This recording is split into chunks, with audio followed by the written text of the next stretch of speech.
বিয়ের পর এই প্রথমবারের মতো আমি শ্বশুরবাড়ি গিয়েছিলাম। এটা শুধু আমার একার শ্বশুরবাড়ি নয়, বরং এটা প্রত্যেকের শ্বশুরবাড়ি। এটা বরিশাল শহর থেকে একটু দূরে, তবে দূরে হলেও জায়গাটা এত সুন্দর এবং মনোমুগ্ধকর যে আমি জানি আমার মতো বরিশালের অনেকে এখানে যেতে অনেক পছন্দ করে। যাই হোক, আমার মনে হয় রোজার মধ্যে আমার এনার্জি একদম লেস হয়ে গিয়েছে, কারণ অনেকেই দেখে যারা রোজা রেখে ব্র্যান্ড প্রমোটিং করে প্লাস শুট করে, বাট আমি রোজা রেখে সারাদিন কাজকর্মের পর আমার শুট করতে একদমই ইচ্ছে করে না। মূলত আজকে একটা ড্রেসের শুট ছিল, আর এর জন্য এই শ্বশুর বাড়িতে আসা। বরাবরের মতোই এই জায়গাটা আমার বেশ পছন্দ হওয়ার অন্যতম কারণ হচ্ছে এই রেস্টুরেন্টের পাশেই রয়েছে নদী।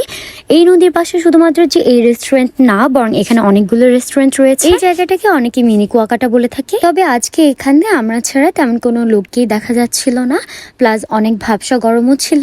এরপর শুট শেষ করে আমরা একটু হাঁটছিলাম সামনের দিকে, বাট এত গরম যে এখানে টেকাটা অনেক মুশকিল হয়ে যাচ্ছিল। এর জন্য আমরা ডিসাইড করেছি আমরা এখান থেকে বের হয়ে যে কোনো একটা রেস্টুরেন্টে ইফতার করে নিব। বের তো হয়ে গেলাম, আমরা ভাবছিলাম যে আমরা সময় মতো পৌঁছাতে পারবো কিনা, বাট আমরা গিয়েছিলাম ঠিকই, গিয়ে দেখি খানাপিনাতে পুরা হাউসফুল, বসার কোনো জায়গা নেই। যেহেতু সেরিতে না খেয়ে আমি রোজা রেখেছি, তাই আমার অনেক বেশি কষ্ট হয়ে যাচ্ছিল।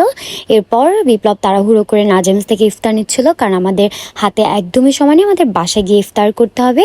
তাই ও এখান থেকে ইফতার নিয়ে নিল, এরপর আমরা বাসায় গিয়ে ইফতার করে নিব। এরপর আমরা আবার শপিং করতে বের হয়েছিলাম। তোমাদের কাছে যদি আমাদের ভিডিও ভালো লাগে, অবশ্যই আমাদেরকে কমেন্ট করে জানাবে। তোমাদের জন্য আমার মন থেকে দোয়া রইল, সবার ঈদ যেন ভালো কাটে।